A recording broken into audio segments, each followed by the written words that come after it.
हरियाणा के मुख्यमंत्री नायाब सिंह सैनी की अध्यक्षता में कैबिनेट बैठक संपन्न हुई, जिसमें 19 प्रस्तावों को मंजूरी दी गई।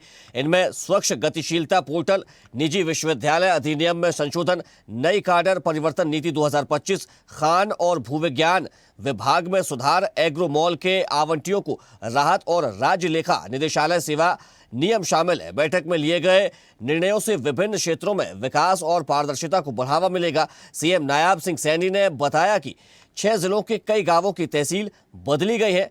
कई गांवों को एक तहसील से दूसरे तहसील में स्थानांतरित करने को मंजूरी दी गई है। देखिए इस रिपोर्ट में।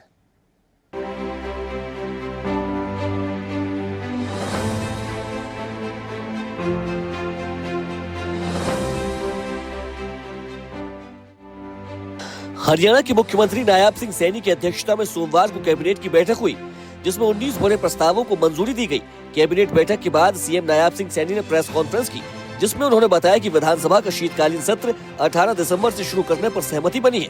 कैबिनेट ने 6 जिलों के गांवों की तहसील बदलने को मंजूरी दी है। नागरिकों को जमीनी स्तर पर बेहतर सेवाएं प्रदान करने के लिए बैठक में 6 जिलों के 17 गाँवों और सेक्टरों को एक तहसील से दूसरी तहसील में स्थानांतरित करने को मंजूरी दी है। सीएम ने बताया कि स्थानीय लोगों और जनप्रतिनिधियों की ओर से सरकार के पास मांग आई थी, जिसके लिए हरियाणा सरकार ने एक उच्च स्तरीय कमेटी का गठन किया। कमेटी द्वारा सभी मानकों पर विचार करके गांवों को एक तहसील से दूसरी तहसील में बदलने की अनुशंसा प्रदान की। 21 एजेंडे वो रखे गए, जिसमें 19 मंजूर किए गए। कैबिनेट की बैठक में ये भी निर्णय किया गया कि विधानसभा का शीतकालीन सत्र 18 दिसंबर से शुरू करने की सहमति बनी। हमारे जो कैबिनेट में निर्णय लिया गया, 6 जिलों के गांव की तहसील बदली गई है, क्योंकि लोगों की बड़ी मांग आ रही थी। 6 जिलों के 17 गांवों को सेक्टर्स को एक तहसील से दूसरी तहसील में स्थानांतरित करने की मंजूरी भी दी गई है।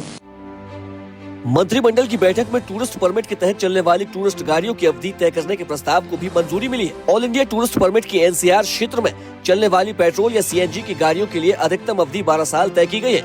इसी श्रेणी में डीजल गाड़ियों के लिए अधिकतम अवधि 10 साल तय की गई है। अन्य परमिट पर एनसीआर क्षेत्र में चलने वाली पेट्रोल, सीएनजी, इलेक्ट्रिक या दूसरे ईंधन वाली गाड़ियों के लिए अधिकतम अवधि 15 साल तय की गई है।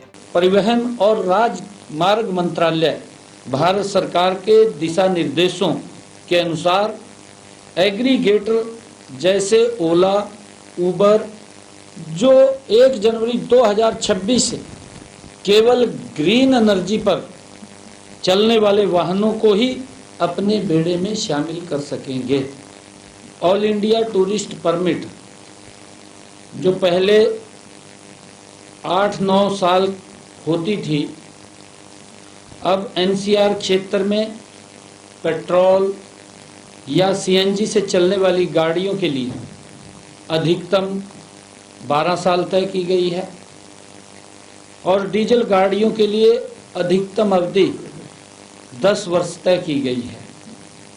और इसी प्रकार नॉन एनसीआर क्षेत्र में पेट्रोल, सीएनजी और डीजल गाड़ियों सभी के लिए 12 साल तय की गई है। कैबिनेट में मुख्यमंत्री ने हरियाणा रैशनलाइजेशन कमीशन के विभाग ने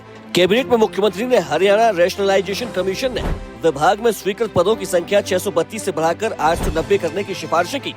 इससे रियल टाइम मॉनिटरिंग होने के साथ साथ अवैध खनन पर रोक लगाने में भी मदद मिलेगी। रोहतक के एग्रो मॉल के अलॉटियों को राहत प्रदान करने के लिए मंत्रिमंडल ने आज मंजूरी दी। हरियाणा रैशनलाइजेशन कमीशन ने 848 पदों की सिफारिश की थी और इसके बाद कुछ अन्य पदों को जोड़ते हुए 890 स्वीकृत पदों का प्रस्ताव मंजूर किया गया है। इससे रियल टाइम मॉनिटरिंग होने के साथ साथ अवैध खनन पर रोक लगाने में भी मदद मिलेगी। मंत्रिमंडल ने राज्य लेखा निदेशालय हरियाणा के लिए ग्रुप ए, बी और सी पदों के ड्राफ्ट सर्विस रूल्स को मंजूरी दी। कैबिनेट ने राज्य लेखा निदेशालय जो हरियाणा सर्विस रूल को भी मंजूरी दी है। मंत्रिमंडल ने राज्य लेखा निदेशालय हरियाणा के लिए ग्रुप ए, बी और सी पदों के ड्राफ्ट सर्विस रूल को मंजूरी दी है। निदेशालय में कुल 535 पद स्वीकृत हैं, जिनमें ग्रुप ए के 4 और पद ग्रुप बी के 107 पद हैं और ग्रुप सी के 395 पद हैं। ग्रुप डी के 29 पद शामिल हैं। निदेशालय में कुल 535 पद स्वीकृत हैं, जिनमें ग्रुप ए के 4 पद, ग्रुप बी के 107 पद, ग्रुप सी के 395 पद, ग्रुप डी के 29 पद शामिल हैं। हरियाणा डायरी।